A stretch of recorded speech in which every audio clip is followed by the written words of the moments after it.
पुंछ में एक दफ़ा और आज मिलिटेंटों ने आर्मी की गाड़ी के ऊपर हमला किया और उसके बाद अफरा तफरी का माहौल जो है वो पुंछ में बना। आप जानते हैं कि कुछ दिन पहले भी पुंछ बफलियाज के अंदर एक आत्मघाती हमला हुआ था, यानी घात लगाकर मिलिटेंट छुपे हुए थे और उसके बाद गोलियां चलाई और जिसके नतीजे में आर्मी के 5 जवान जो हैं वो शहीद हुए। और उसके बाद वजीर दिफा राजनाथ सिंह ने भी उस इलाके का दौरा किया और आप जानते हैं कि लगातार पुंछ जो है वो सुर्खियों में बना हुआ है और जिस तरह से पिछले कई वक्त से इस इलाके में जो है वो मिलिटेंसी फिर से पनप रही है, वहीं सुरक्षा बलों के ऊपर आज एक बार और जो है वो हमला किया गया। ज्यादा जानकारी के लिए हमारे साथ हमारे नुमाइंदे इस वक्त पुंछ से इरफान जुड़े हैं। इरफान, थोड़ा सा बताइएगा ये हमला पुंछ के किस इलाके में हुआ और कितने बजे हुआ? जी खालिद, मैं आपको बताता चलूं कि आज शाम तकरीबन 6 बजे का वक्त था जब जराये के हवाले से खबर निकलकर सामने आई कि दहशतगर्दों ने घात लगाकर सेना की गाड़ियों पर हमला किया। जी, तो हम जब पूरी खबर निकलकर सामने आई तो पता चला कि ये वारदात पुंछ के लोअर कृष्णा घाटी एरिया में हुई। जराये के हवाले से अगर बात करें तो ये बटंगी मोड़ उस जगह का नाम है जहां ये वारदात हुई। जी खालिद, आप मुझे थोड़ा सा बताइएगा, क्या जिस इलाके में इन मिलिटेंटों ने जो ये हमला किया, क्या वो जंगलाती इलाका है या फिर रिहायशी इलाका है? जी खालिद, मैं अगर बात करूं तो वहाँ रिहायशी घर भी बहुत सारे मौजूद हैं और जंगल की बात करें जो कृष्णा घाटी एरिया जो एक डिफेंस लाइन पड़ता है, क्योंकि लाइन ऑफ के कंट्रोल के ये बिल्कुल नजदीकी एरिया पड़ते हैं। तो हम जो ये शाम के वक्त का ये मिलिटेंटों ने जो घात लगाकर हमला किया, तो सिक्योरिटी फोर्सेज की बात करें, सेना की बात करें, जम्मू कश्मीर पुलिस की बात करें तो एरिया को कार्डन ऑफ कर दिया गया और तलाशी मुहिम जारी है। गिरदोनवा के जितने भी इलाके थे वहां पे तलाशी मुहिम अभी चलाई जा रही है। अगर पिछले 2 से 3 सालों की बात करें, यानी अगर 2021 के बाद की बात करें तो जिला पुंछ में 5 से 6 बड़े हमले हो चुके हैं। अगर आपको याद हो तो पहले बाटा दुनिया में हमला हुआ जहां सेना को काफी बड़ा नुकसान उठाना पड़ा।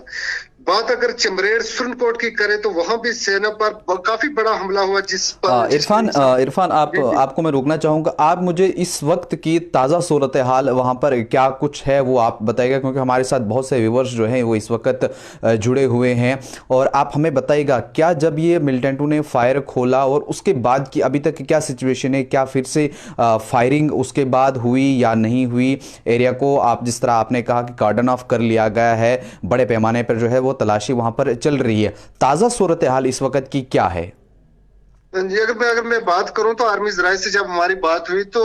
इस वक्त की अगर सूरत की हाल उन्होंने बताया कि अभी कोई भी फायरिंग की इंसिडेंट जो उसी वक्त हुई तो उसके बाद ही कोई भी फायरिंग देखने को नहीं मिली और ना ही सुनने को उस एरिया में मिली। तो हम अगर ये बात करें तो इर्द गिर्द वहां के जितने भी लोग थे, क्योंकि ये बॉर्डर एरिया पड़ता है, लोगों में काफी डर का माहौल इस वक्त है। लेकिन एरिया की अगर बात करें, जम्मू कश्मीर पुलिस और सेना ने जो है कासो कार्डन सर्च ऑपरेशन अभी चला के रखा है और तलाशी अभियान अभी जारी है। अगर बात करें कृष्णा घाटी रोड पर किसी भी व्यक्ति को आने जाने की इजाजत अभी इंतजामिया की जानब से नहीं है, क्योंकि उस एरिया को कार्डन ऑफ किया गया है। और नकलो हरकत जो, अगर एक मैं बात आपको बताता चलूं कि 2 या 3 दिन पहले एक खबर आई थी कि उसी एरिया के लगभग 2 से 3 संदिग्धों को कहीं ना कहीं देखा गया है और आज ये हमला हो गया उन गाड़ियों पर, सुरक्षा बलों की गाड़ियों। जी इरफान, आपसे जानना चाहूंगा कि ये शायद 1 या 2 दिन पहले देखा गया था और उसके बाद शायद आज फिर से जो आर्मी की गाड़ी जिस तरह आपने कहा उस पर हमला हुआ है, शायद फिर से उनकी तलाश में वहां पे वो जा रहे थे या आर्मी की एक कार्रवाई कहीं जा रही थी उस पे हमला हुआ है?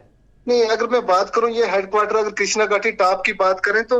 ये रूटीन में, क्योंकि ये मैंने आपको जैसे पहले भी कहा कि ये आर्मी बेस एरिया, पूरा आर्मी डिफेंस का एरिया है। वो लगातार आर्मी की सप्लाई लेके गाड़ियां चलती रहती हैं, क्योंकि डिफेंस की बात करें तो पोस्टों पर, अलग अलग पोस्टों पर गाड़ियां, राशन की अगर बात करें या फिर और डिप्लॉयमेंट की बात करें तो ये रूटीन वर्क में गाड़ियां चलती रहती हैं। इरफान, थोड़ा सा हमें ये भी बताइएगा कि आपने जिस तरह मैंने आपसे पहले सवाल पूछा था कि ये जंगल वाला इलाका है या रिहायशी इलाका है, ये शाम के कितने बजे जो है ये वाकया जो है वो पेश आया था और क्या उसके बाद उस इलाके के लोगों को वहाँ से कहा गया अनाउंस करके कि आप वहाँ से निकल जाइए या वहीं पर रहिए? ये मैंने जैसे बताया कि शाम के तकरीबन 6 बजे का वक्त था जब ये दुखद हादसा हुआ। तो लोगों की अगर बात करें तो कोई भी ऐसी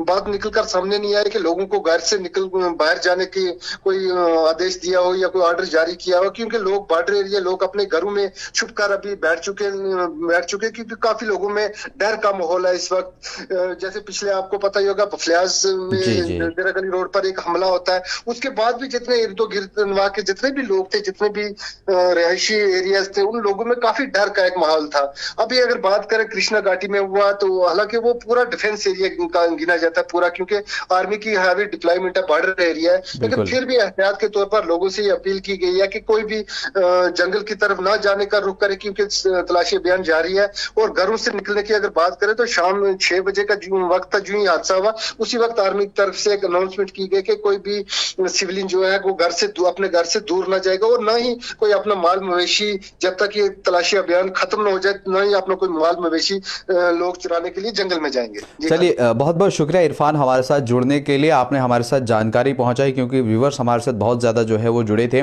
और वो जानना चाह रहे थे इसका हाल, और इसलिए हमने मुनासिब समझा क्यों ना पुंछ में जो हमारे नुमाइंदे हैं इरफान, इनसे बातचीत करें। इनसे आपने तफसीली सुना कि इन्होंने क्या कुछ कहा कि वहाँ पर उस पूरे इलाके को जो है वो कॉर्डन ऑफ कर लिया गया है, सर्च ऑपरेशन चलाया जा रहा है और आर्मी की गाड़ी के ऊपर फिर से आज एक बार हमला हुआ है। कहीं ना कहीं मिलिटेंट्स की जानिब से फिर से सिक्योरिटी फोर्सेस को ये चैलेंज दिया जा रहा है। आप जानते हैं पुंछ बफलियाज के अंदर जितना बड़ा हादसा हुआ जिसमें 3 शहरी हलाकतें हुई, 4 से 5 आर्मी के जवानों की जो है शहादत हुई, और उसके बाद डिफेंस मिनिस्टर राजनाथ सिंह का दौरा वहां पर हुआ, और कहीं न कहीं इसके हवाले से फिर 2 जनवरी को एक हाई लेवल मीटिंग भी जो है वो दिल्ली के अंदर हुई, और तमाम तर वो सिक्योरिटी के जितने भी आला ऑफिसरान हैं उनके साथ मीटिंग तलब की गई थी कि किस तरह से इस पुंछ राजौरी या खित्ता पीर पंचाल हम इसको कहें,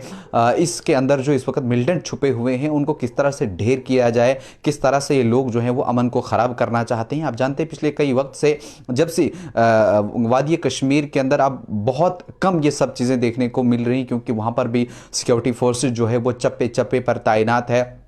पुलिस के कहने के मुताबिक अब वहाँ पे मौका नहीं मिल रहा है मिलिटेंट्स को अटैक करने का या बाकी चीज़ें। अब उन्होंने जो है वो रुख किया है, वो इन जंगलों में, इन पहाड़ों पे उन्होंने रुख किया है जहाँ अब वो आर्मी को निशाना बना रहे हैं। ये थी कुछ अपडेट जो आप तक पहुँचाना मुनासिब हमने समझा, क्योंकि जिस तरह से अभी शाम को ही ये वाक़या पेश आया था तो हम जुटे थे तफसील जुड़ाने में, ताकि तफसील हमारे पास आ जाए क्या कुछ पूरा वाक़या है। तो इसलिए हमने अभी अपने नुमाइंदे से बात करी और उन्होंने क्या कुछ वो आपके सामने रहा। मजीद क्या कुछ अपडेट आएगा वो भी आप तक पहुंचाएंगे। इसके लिए आप बने रहिए न्यूज़ इनसाइट 24/7 के साथ।